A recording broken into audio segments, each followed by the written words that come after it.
You left? Awesome. Welcome to Tea Time with Amie and Bev. Good morning, sister. Good morning. How are you doing? Oh my gosh, we're having a great time. Nice. So people who don't know, it's May 31st. On May 28th, Saturday, my mother-in-law hit the road. So we're doing a road trip. Yes, it's a good thing because I know when you say mother-in-law, you're like, ooh, dang, serious? So yes, we left Arizona. We went to New Mexico, hung out with some friends for the night, got a little rest, and then ended up we're in Texas now, and we leave tomorrow morning to head towards Wisconsin. So this is where I'm at. I'm recording from Texas right now. Nice. I forgot my shit kickers though. I didn't bring no shit kickers.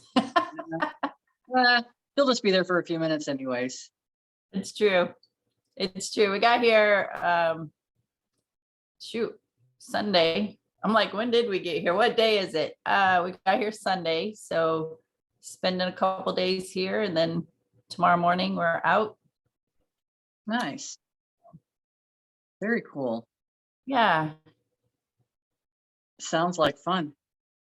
It's been super easy. It's been fun everywhere we've gone. We've had a great time.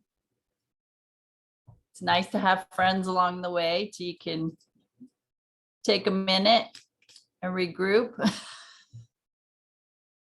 Which is so awesome because as you're saying this stuff, it's so easy to set our intentions by appreciating that moment.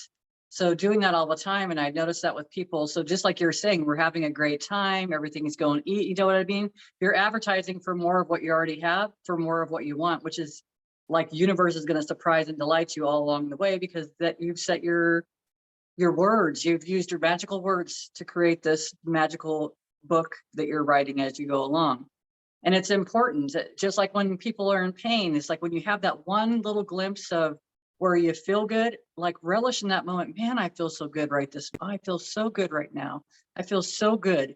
And it's like in the beginning, it seems like it might be, few and far between before you have those feel good moments. But every time that feel good hits you, appreciate that moment. It's just be aware of that moment. Next thing you know, it's like, man, I can't remember the last time I didn't feel good. I feel good all the time. It's crazy. And then as you're saying it, you start building up the enthusiasm. You start adding more power to your words. It's an awesome place to be in. I've just had a lot of people recently coming in, and it's been interesting. I say it's been interesting because I recently had a client that had come in, and I'm assuming that the mom and the daughter kind of like talked to get the husband in. Because the person comes in, this was for an 1.5-hour treatment. And at some point, there was like no communication. I kept asking for communication and I kept getting like a shoulder shrug or, you know how it is, like not participating. And then by the time I was done, which I didn't even complete the whole 1.5 hours, I stopped actually a little bit early because it's like I felt like these are my feelings. I felt like, man, this is the most uncomfortable I have ever felt, doing a massage. Is it? No. Because early on there was a couple of times that the person, maybe had other intentions or whatever. So going through this process and I'm feeling these feelings and it's like, man, I just can't get these people out of here fast enough. Not even in that way. Well, then I stopped to recognize, and it was at the end of it, I'm noticing these aren't my feelings.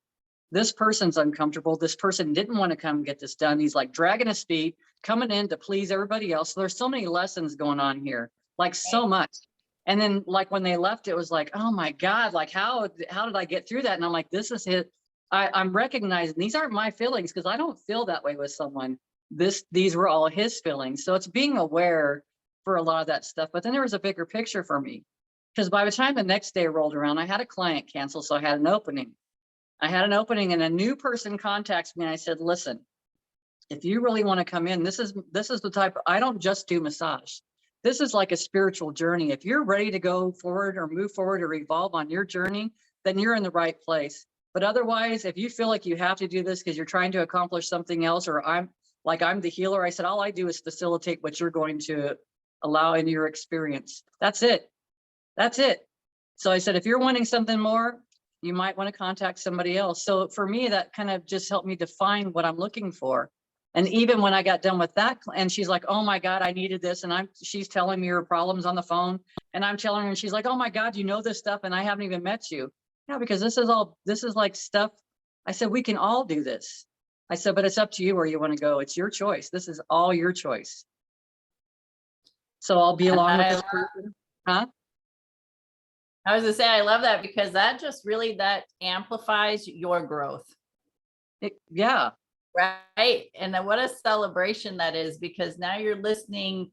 Now it's gone beyond just a client interaction. Now you're setting some boundaries. Because I've had similar experiences. People will call me and say, hey, so-and-so, my friend, my family member, whatever, my child, they need to come see you. My first question is, have you talked to them about it? Did you get their permission? Do they know what they're coming for? Do they understand why they're coming to see me? Because I've had people come and sit down and they're like, I don't know why I'm here. I don't even know what you do. Yeah. Like, okay. That's crazy. That's how we learn to set those boundaries. That's how we learn to start asking those additional questions and being clear. Like you were saying, you're not just coming to get a massage, sister, brother. You're going to get way more than that. And there's got to be an interaction. There's got to be an open and receptivity to what I do. And so that you can get the most out of what my service is. Yeah. So I just want to celebrate that in you. Awesome. And acknowledge that is a piece of growth. And we're continuously learning and growing by every interaction that we have. And it's whether we listen to it or not, right? So because we as the healer, the facilitator, the coach, the massage therapist, like, we don't like being in those uncomfortable situations either. Mm-mm. It's like it would be like, I don't know, for me it would be like standing in the grocery store and a mom who's struggling and just turns to me and says, here, hold my baby. I'd be like, okay. But it's true. So it's true, but I've really put my foot down. I mean, I say I put my foot down, not in a defensive manner, but it's matter of fact. Like, this is the way it is. I'm not going to waste your time, because no matter what, it's not a waste of time, but this isn't part of your journey. I had someone else. It's like, her daughter had a birthday. I told her, I said I would do a reading for her for free. She has to contact me. This is not for you to facilitate. This is something that she has to want. If she doesn't want it, then it's not going to work. If someone, it's just like, if you believe a doctor is the only one that's going to fix you, then coming to me isn't going to help you, because you've already set your mind on something. And so you've limited yourself to what you're going to receive. You automatically do. It's a fascinating path. It's another person. She's like, oh yeah, well, this person wants a schedule. I said, well, good. You have them contact me, because I'm not doing the in-between stuff anymore, because they need to be clear, because I'm going to be clear with them. Listen, this is where I'm at on my journey, and this is who I'm seeing. This is what I'm helping to facilitate. It's just that simple. And it's like, maybe you heard about me, but this is what I'm offering to you, because it has zero to do with a massage. It has everything to do with energy, everything. Massage was just the way to get you in the door. Quantum healing hypnosis, just a way to get you in the door, for you to allow yourself to have this healing. The coaching is just a good way to get them in the door, because they're receptive to that part of it. So they're like, I can't allow anything in my life. I'm going to control everything. But in this one instance, I'm going to go see my coach here. And my coach is going to give me some information that I am willing to listen to. For me, I'm open to everything anymore. I am open to everything. I'm listening to a person talking this morning, and we've talked about these conversations about, pushing against things. Well, he said, it's like, he says, one of my triggers would be war. He says, I don't believe that there is a reason for war. I don't love it, but I know that I'm not going to push against it. So he says, I try to find a way to be okay with it, because if I'm okay with it and I'm neutral about it, there's no way it can serve me in my experience. So it disappears. So it's something as simple as that. It's just finding a way. Like, some things don't make sense to us. Cheating on someone doesn't make sense to me, because that hurts. I don't like the way that would feel. I don't like, the whole process of all that stuff.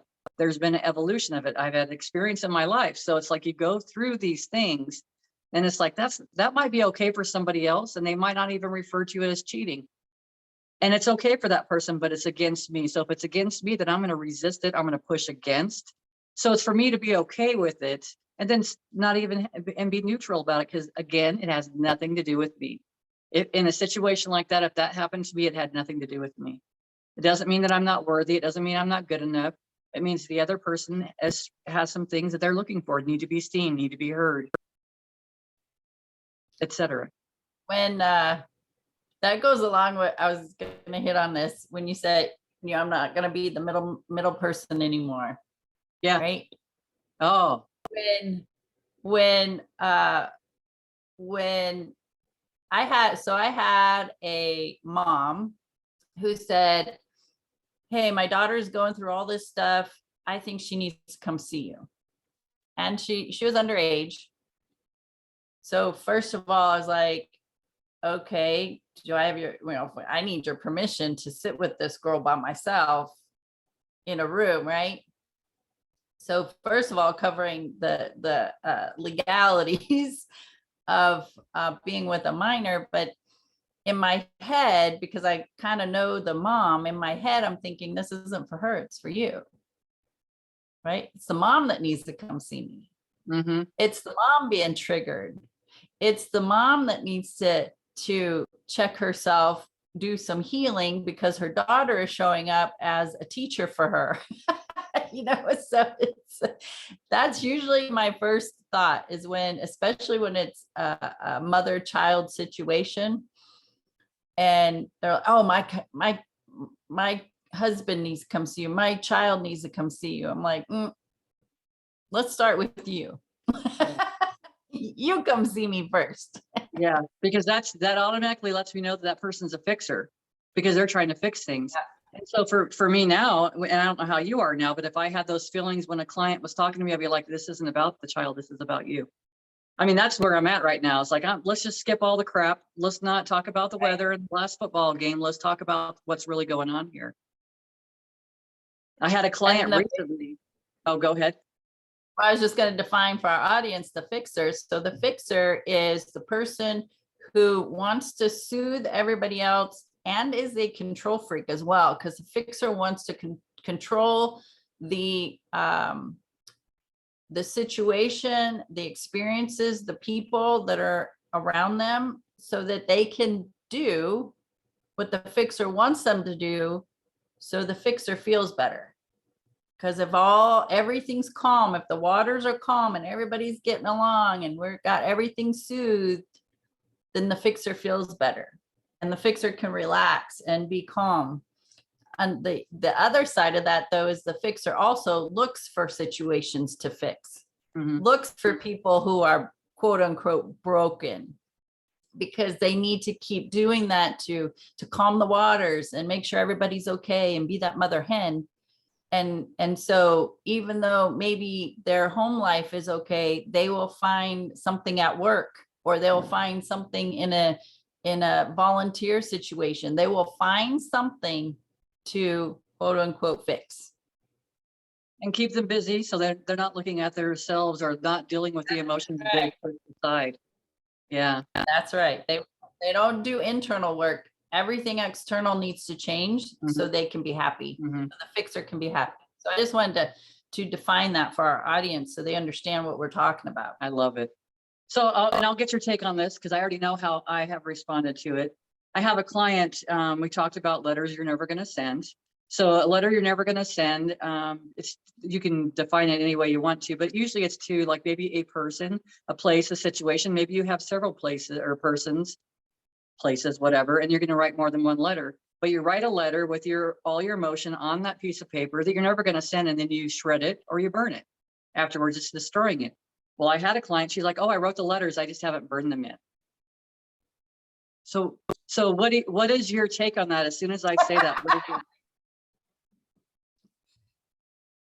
she's not ready to let go of it.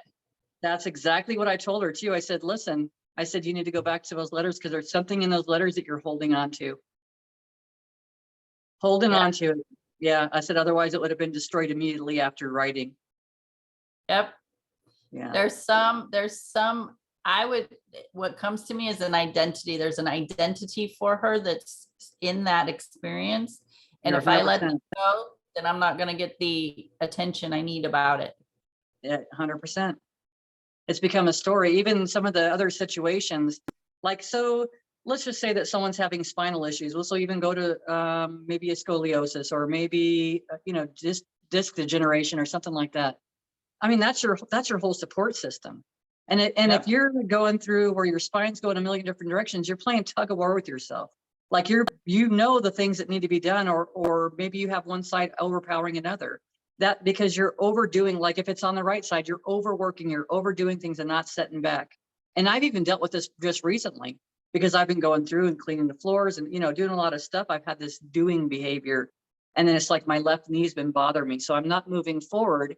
And it's like the more that I try to do things, the more that it's kind of bothering me. And it's like, if I slow down, and this goes for anybody, if you slow down enough and you take the time to ask what the knee's feeling, give that knee some loving, that area that's pain, hurting, find out what it's trying to let you know, but also giving it that attention that it needs, and then finding out where to move forward from here. And for me, it wasn't the doing. It wasn't the doing. Because then I came in and sat in my room, and then I started we've talked about an office space or a building that I see in my mind that is totally evolving. And it's like I'm seeing that. So then my mind got taken away from that whole space, and then my knee wasn't bothering me. And then I went back to doing the same thing again. My knee's like, no. So that's, taking the time to be with yourself, especially in these times right now. Energies are shifting so quickly. I mean, we're freaking about to hit June. Seriously. We just had freaking October, it feels like. We just got here. Yeah, it's like blink, holy shit. Oh, here we are. Yeah, but it's because there's such a rapid evolution going on. Everybody is changing right now. And that, for me, that's why I'm learning how to speak my truth. We've talked about speak your truth, and this is where I'm at right now. This is where I'm at on my journey. And even after I got done with the person that I was like, listen, you better, this is what I'm seeing people for. So if you're game for it, come on in.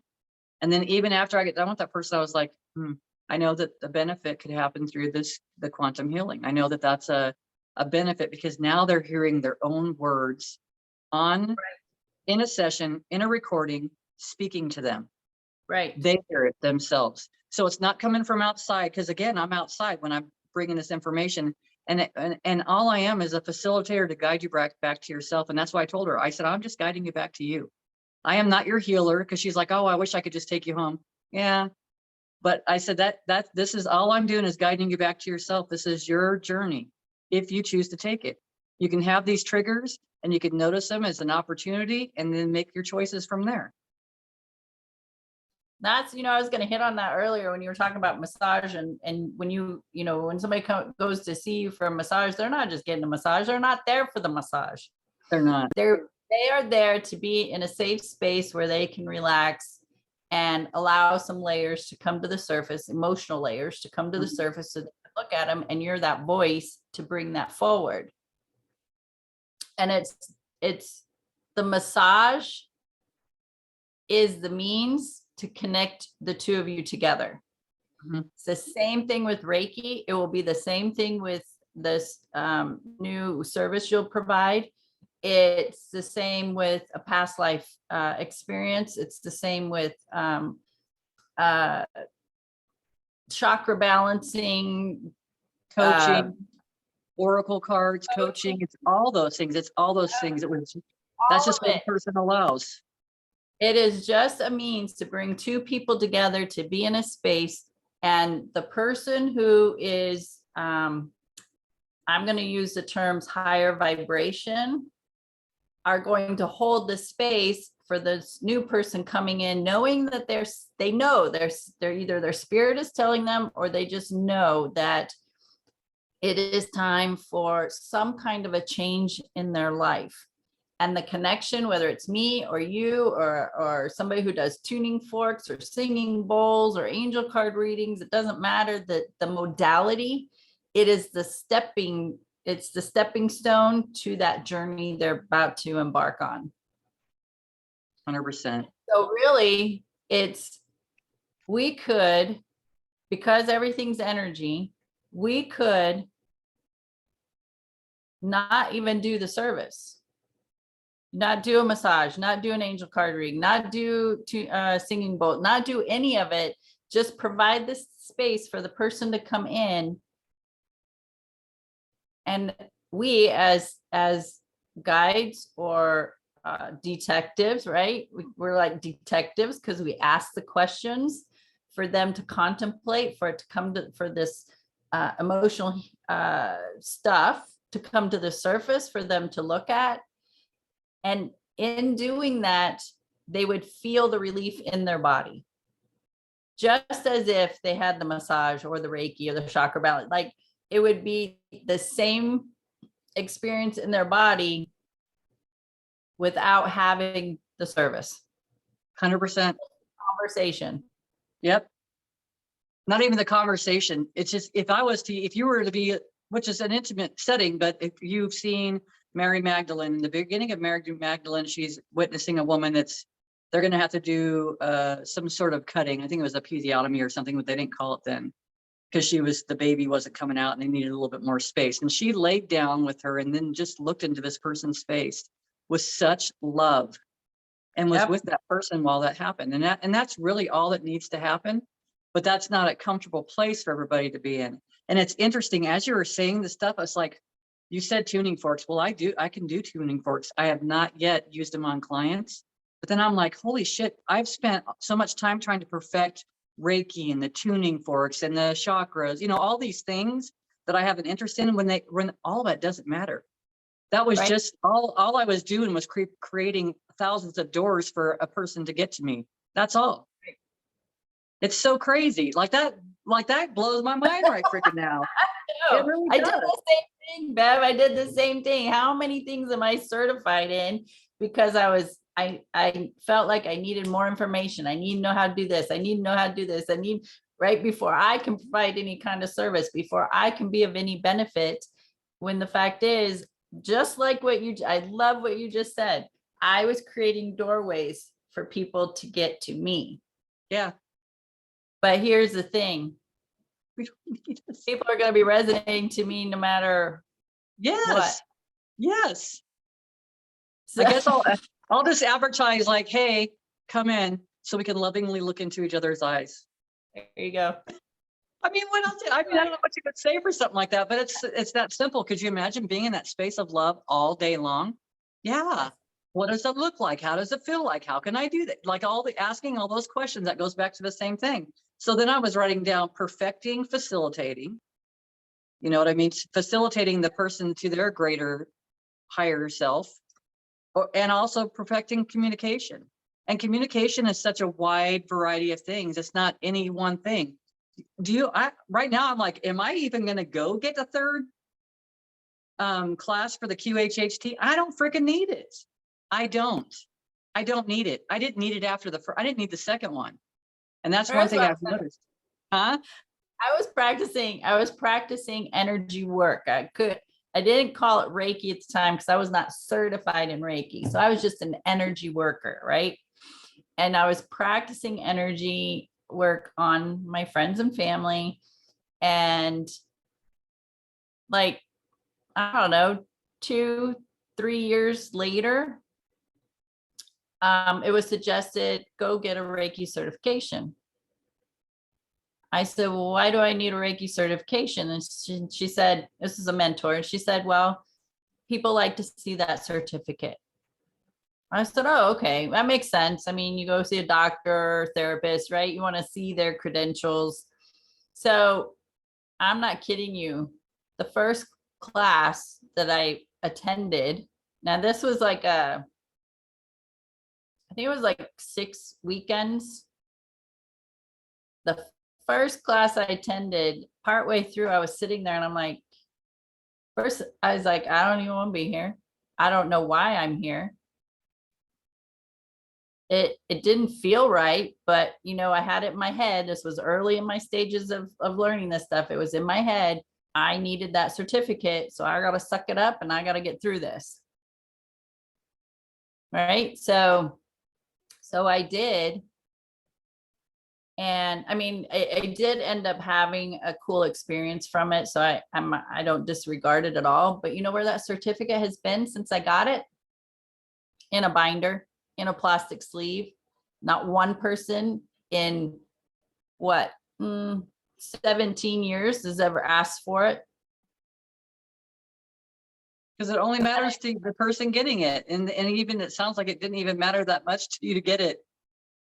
I would have thought Right. maybe it would have built confidence, maybe, but that, I mean, it was actually it was you listening to somebody else outside of you instead of listening to what was inside of you. Yeah. Because you Yeah, never but needed the certificate. there ended up being some valuable information, of course, and learning some certain techniques and how other people do it. And personally, I had a little experience, but the idea was, it was like I already knew this stuff. I didn't understand why I needed to torture myself and sit here through all that. But that was like the first day.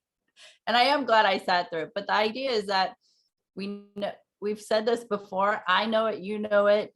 We have access to all knowledge. We have access to all information if we want to tap into it and receive. And that takes some practice. That takes some focus. And sometimes we don't want to do that. Sometimes I don't want to do it. I'm just like, just teach me, because I don't want to sit here and have to develop this over a course of whatever, however many days, weeks, or months, right? Just that's why we have people to teach us.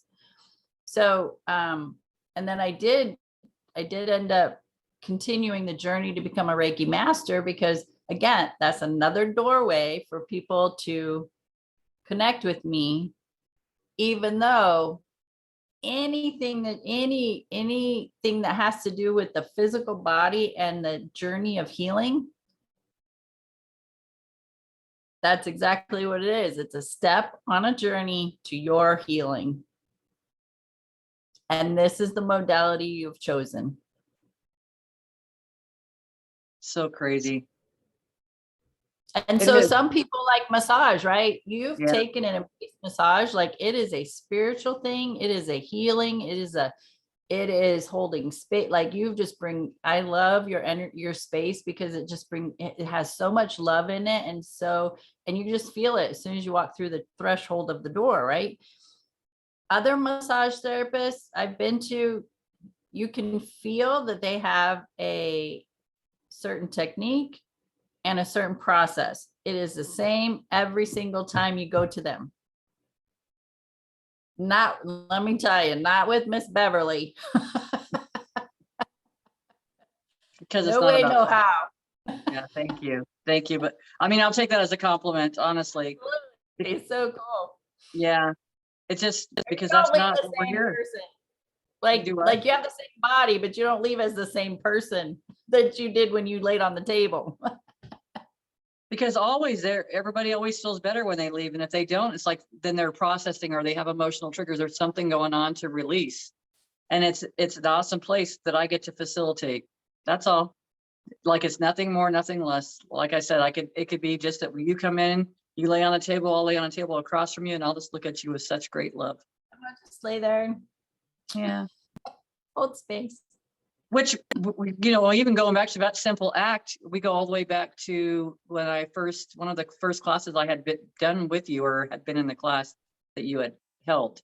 It was looking in someone else's eyes. And I remember the first time doing that was the most uncomfortable feeling on the planet. But Yep. also recognizing it wasn't just my uncomfort I was feeling, it was the person that was across from me, right, feeling that same way. And it's like, now it's like, gosh, even one of my daughters had said, and I think they probably both will be that way. They get uncomfortable with that look. You think about it, moms get the intimidating look and you look away. And it's like, even the kids wouldn't even look me in the face for a long time because they were used to being talked to a certain way. And I just get down to the level and I'm like, no, look at me.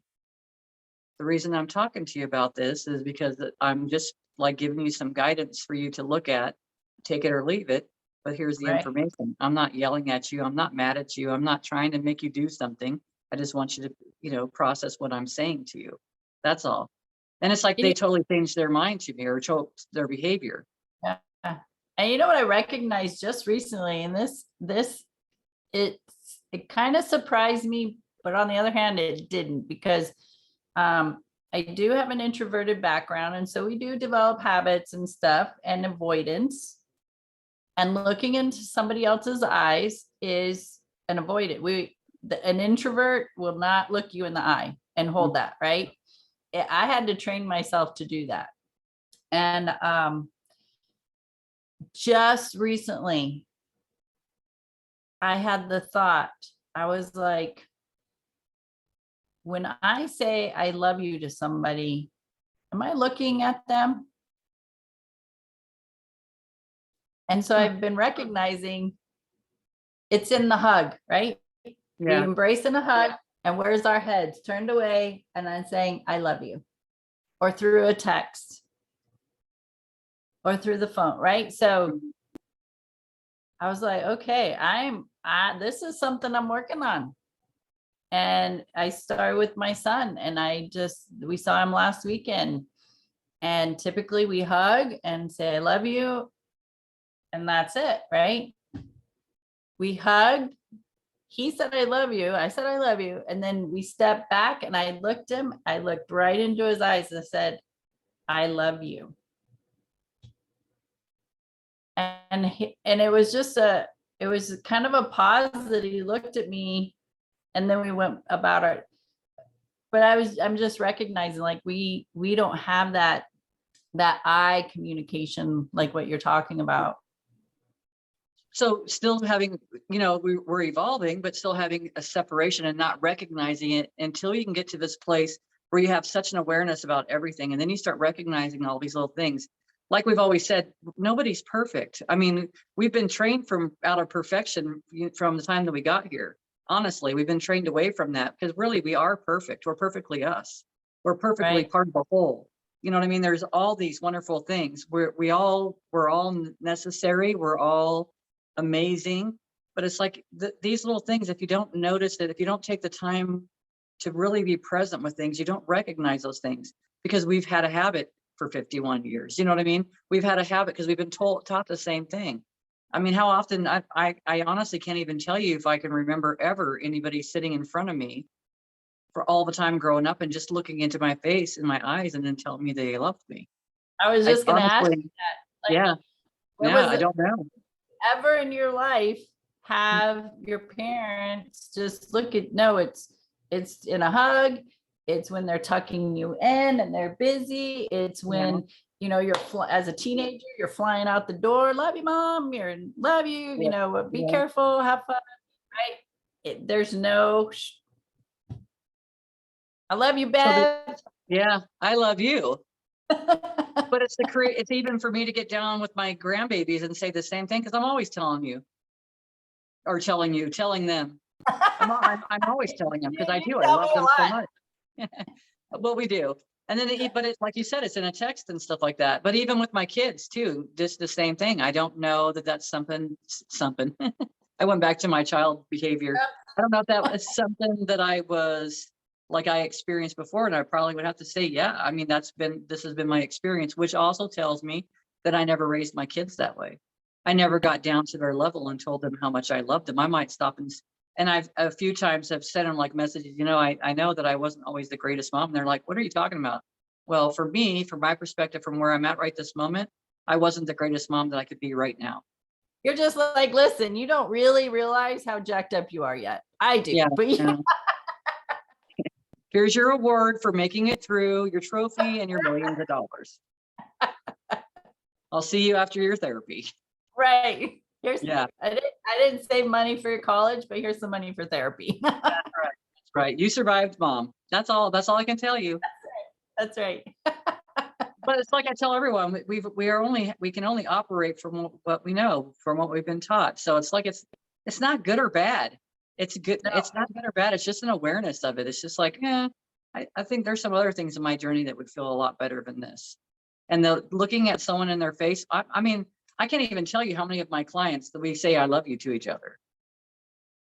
But seriously. Is it eye contact? I think on some people it is, and then some people, I'm not sure, maybe they're walking away and they've said it and I'm saying it back to them, or I'm like, hey, I love you. So just so they know. It's similar to that hug, right? When I hug somebody, I have them take a breath, like a full breath. Inhale, exhale. And if they come in and just squeeze me and I'm like, hey, let's take a breath. Right. And we inhale and then exhale. And they're like, oh, you give good hugs. It's the energy. And having that same compassionate, loving energy by looking into somebody's eyes and say, I love you, or I see you, or I hear you. It's a whole different feel. It's a whole different sensation for me. Yeah. It's pretty awesome though. Yeah. It is. Just to be in that space to even, tell someone to take a breath, because most people are operating in fight or flight and don't even recognize it. They've been doing it their whole lives. We've had Right. conversations about this, but it's like, I'm still noticing it on people. I'm still noticing the shallow breathing. I'm like, just take 5 minutes every single day to take some deep breaths. Start retraining your mind. I said, because you're in a space and you don't even recognize it. Giving a massage and their legs are all stiff and I go to move their leg, they don't even recognize it. Fight or flight, they're ready to take off. They're not in a space of relax and harmony, which for me, it took a long time. And it was all my doing. It was all, honestly, if I look back at my life and how I've created it, and I've created the tension or the drama or whatever was going on around me, I created it. I kept myself in that space all the time with the decisions that I made, the people that I chose to be around me or held on to. I kept myself in that space. And it's like I told the client recently, it took me a quick minute, honestly, because when I first started getting into this space where I had space and I didn't have judgment, so I wasn't judging myself as much and all this stuff, and it was quiet. We've had these conversations, we've witnessed it with others. It's like all of a sudden there's no drama, there's nothing going on, and it's like I didn't even know what to do with myself. Like I felt so lost, and I felt lost, and this is what I tell people: you feel lost because you're on new ground. Right. This is unfamiliar to you, unfamiliar territory. It's not a bad thing. It's just like you just need to get used to that freaking wakeboard. You just need to get used to that, the ground being a little bit different. It just feels a little bit different to you, but it's you're going back to your own roots. You're going back to your higher vibrational frequency. And it's similar because I've just had this conversation with a family member is being busy all the time. So it's just similar to moms who have poured into their spouses and then the kids and then, all the kids' activities and keeping them busy. And that keeps you super busy, especially depending on how many children you have. And then it's all like they're grown and off on their own life, on their own journey. And now what do you do with all that time? All that time that you're pouring into everybody else, all that time that you're being a fixer, all that time that you are on the go constantly. And now it's all like you have a ton of time now, right? What do you do with that? Well, you got choices. You have choices. If you're the fixer and the one still seeking the acceptance and love, approval, you're going to find a way to fill up that time by being busy. Or you're going to learn how to be with yourself. And to be with yourself is new ground. It's a whole new world. I keep saying it's amazing, but it is amazing when you start recognizing yourself, when you start seeing yourself, when you start loving yourself, like all these things. And isn't it crazy that we even have these conversations when you start? I'm 51, yeah. 52 years old. I keep saying 51, but I just turned 52. But anyways, you get to this time frame and it's like you just recognize it. To me, it's not those patterns are not, they're tiresome. Yeah. It's like, and it breaks your body down. Holding on to all the crap, it just doesn't feel good. It breaks the body down. It's like it causes all kinds of problems. You're keeping yourself in trauma. And it's like, man, there's nothing, our bodies are not our enemies. Our bodies are our best friend. Like they're communicating with us. They help. They're like constantly, it's like if you are operating a ship and you're low on fuel, the light pops on and says you're low on fuel. So you take care of it. Well, it's the same thing with the body. When you're low on fuel, you take a break and you refuel, you get some sleep, you eat some food, whatever, you take some time to yourself, and it's just honoring yourself whenever that is. It's not going to work like a freaking robot every single day. And when your body's like so exhausted and it needs a break, you take the break, period. It's, you honor that machine. You appreciate it. And you got to think about, you know, if you think about your brain as a computer, that computer's got to be cleansed. It's, you got to clear all the cache in it, right? You got to clear the browsing history. You got to change your mindset. And that's what the brain is all about. It needs its rest. It needs water. It needs its minerals, vitamins. It needs to be cleared. It needs to be changed. If you put shitty programs in your computer, it's not going to work the way you want it to. Exactly. So if you have shitty thoughts going into your brain, you're not going to work at your full potential or even half your potential because you're too exhausted. You're too busy putting yourself down. You're too busy expecting things aren't going to go right. You're too busy seeking the love and approval and acceptance. So you're so much outside of yourself that you're not tending to the care that your brain and your body needs. Which just reminds me that I can take it to alchemy. You know, we're all alchemists. This body is made up of energy, and we've made it, like a lot of people have destroyed their body with their thoughts and words that they're saying to themselves, then beating themselves up, thinking their bodies are, you know, all these processes. Or we could be looking at things and then creating what we want to create. This is all it is energy. We can shift and change anything. I was telling one of my daughters the other day, I could hold this dumbbell in my hand, and this is just energy. All it is energy I'm holding. I can make this any energy I want it to be. Just like we were just talking about recently. If I look outside and I'm seeing weeds, well, those weeds could very easily be grass.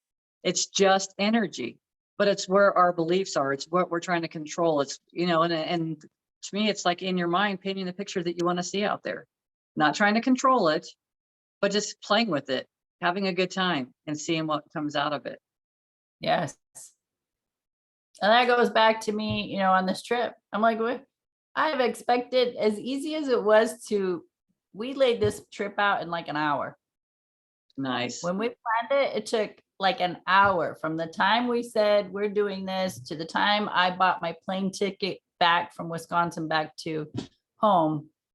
It was so easy.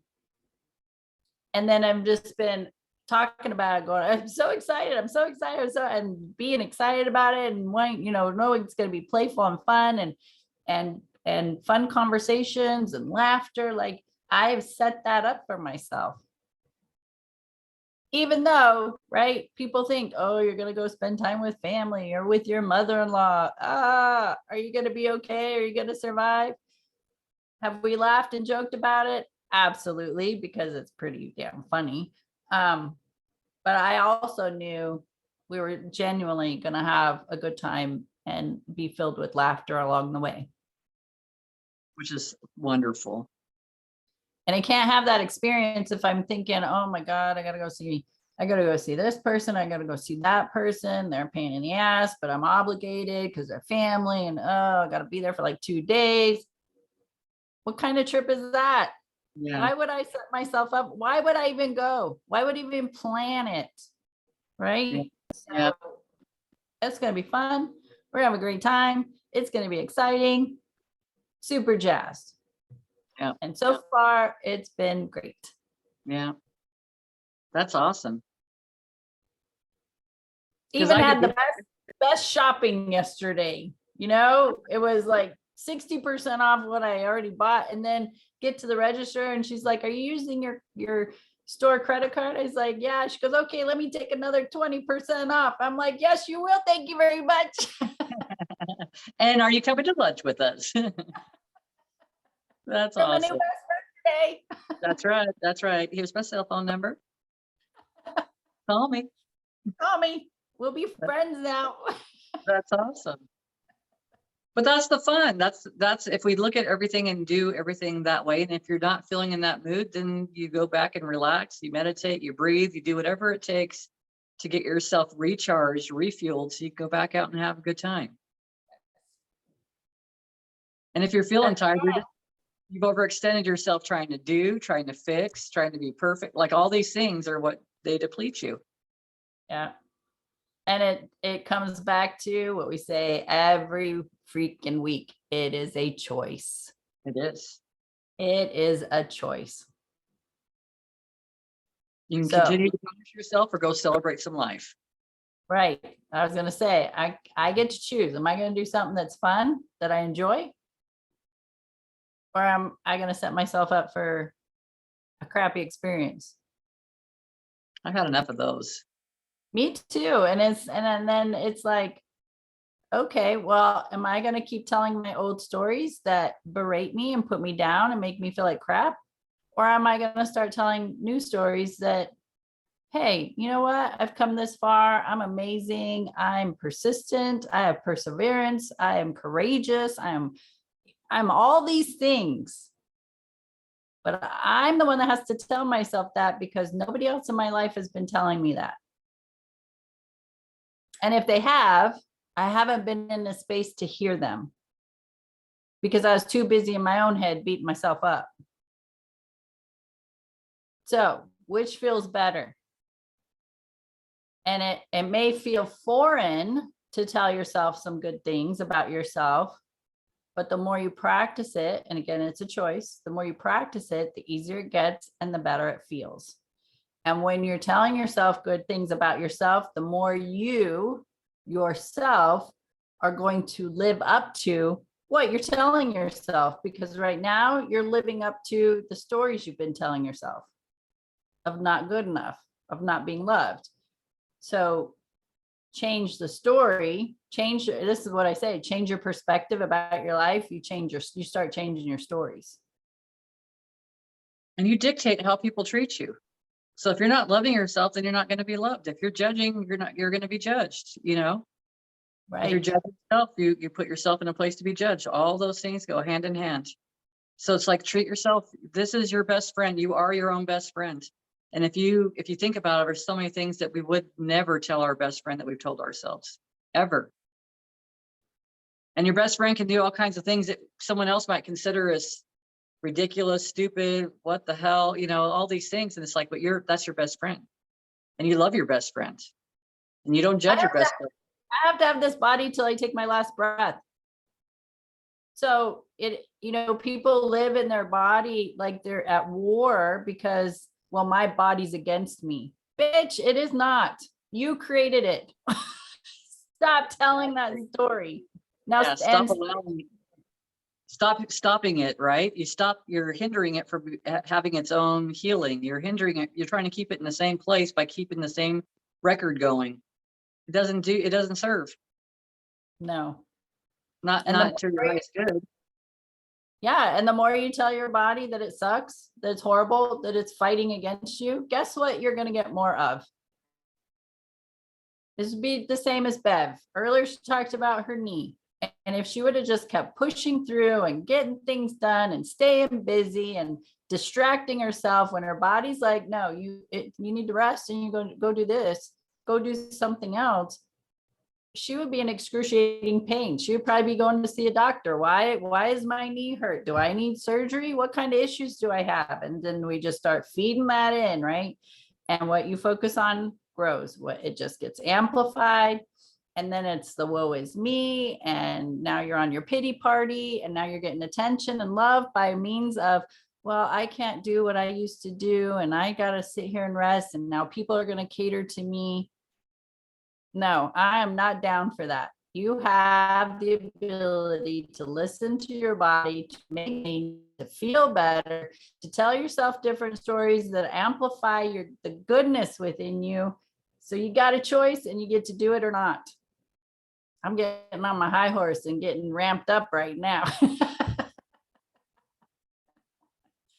Because I just get frustrated. That does frustrate me. And that's something that I'm still working on, is when there's all this information. There is a ton of information about how everything is energy, how we have the ability to heal ourselves. And it's a choice. So even still, I just want to push a button and say, push the button, Bev, you got it. you know what to do for your need, do it. And you're like, okay, I'm gonna go do it and yada, yada, yada. But no, we have this long drawn out process. We have to have 6 coaching sessions. We need 30 massages. We need, right? And it's like, we could just push a button and say, bump, this is what I need to do it. Let's go. It's done. It's changed. How cool would that be? I mean, it's possible. It is possible. I was gonna say super cool. Possible. It's just how hard are you holding on to stuff? Like, and The you and I have letters. talked about this. Yeah. The letters or the like you go out in the backyard, pick up the dog shit, and now you're carrying that bag around with you everywhere you go. Like, why? Why? Right. And so it's just to let it go. It's just to And opening the bag and just removing one turd at a time and closing the bag, keep hanging on to it. And you're like, oh, okay, I can let go one more turd. All right. Yeah, exactly. Wash your hands after every time. Please. It's like, just drop the bag, go wash your hands, and can continue on your path. Yeah. It's wonderful. It's wonderful. Even when I've had those trigger moments of having an attachment towards an outcome of the other person. And now it's like, here's the information. When you come in, I gave you a lot of information. So you just take whatever. And I always tell people, you can send me a text later on. I'm not promising that I'm always going to remember what we talked about, because a lot of times I don't. That information just kind of flows and I just let it be. And I don't hold attachment. When I don't hold attachment to it, there's no reason for me to have to remember it. There's just nothing. And maybe there's a reason when they're asking me about that. Maybe it's this because it didn't resonate with them, or they need to they just evolve past it. They didn't need the information in the first place. Yeah, when people say to me, oh my gosh, you said this to me and yada, yada, yada, and it helped me so much. I'm like, damn, I sounded really smart. I don't remember saying it, but I sound really smart. I'm glad that information filtered through me from the universe, because I don't know where that came from. Yeah. And that was that one thing that person was willing to hear. That's just like with anything. It's just like we can go back to the whole same conversation about facilitating. It doesn't matter what service we're providing. In the same token, it doesn't matter what information I'm looking for, because whoever I go to is going to bring me the information. If I'm thinking it's outside of myself, but really it's always been inside. It's everything is right here. And that's the training. There's nothing wrong with that. It's just having discernment. This is outside of me. This is inside of me. I can have this information. This is my mind talking. This is the information flowing into me. It's just, we're just going through a training. Remembering. Yeah. And it's like, Bev and I are facilitators of holding the space for you to do your healing process. And if we are amplifying, if we're amplifying the energy of love, and the client, let's say, or even the student feels uncomfortable, it's because they don't feel I'm going to interpret it as they're not in a space to receive that much love. Mm-hmm. And so they may get a little bit out of the coaching or the teaching or the massage experience. They may get a little bit, and it'll be just a little glimpse of them to either get their attention or to do something different, whatever it is. But somebody who knows they're worthy of love and they step into a space like what we would hold for them, it would just, they would change in an instant. It would be so fast, because they know that what they're feeling from us is this intense amount of love and compassion, that they know that they are open to receive it. And it would be life-changing. And so talk there's about a difference. Yeah, that's like rapid evolution. I mean, and it can happen.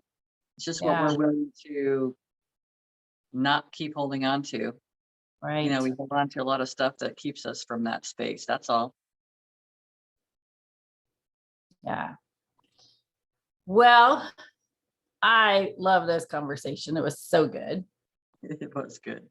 And I have to go and hang out. I don't have to. I choose to go have a lunch date with some family. So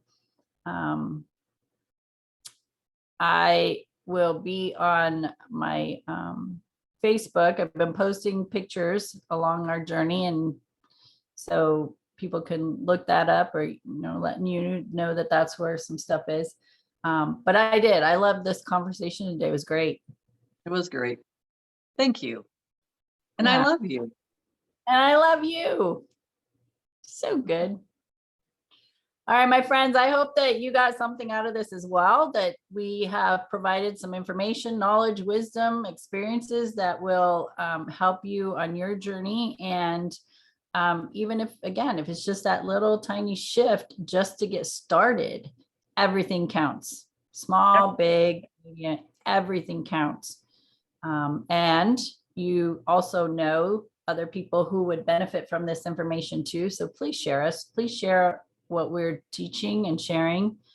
Because if we're experiencing it and sharing it, we're not the only ones on the planet. By no means. We are not alone. We are not alone in our experiences. Not everybody.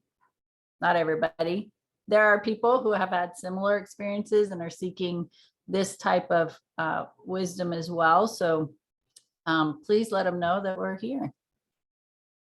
Celebrate your journey. That's it. All right, my friends, thank you so much for hanging out with us. Tea time with Amie and Bev, and we'll see you next week. Okay, bye.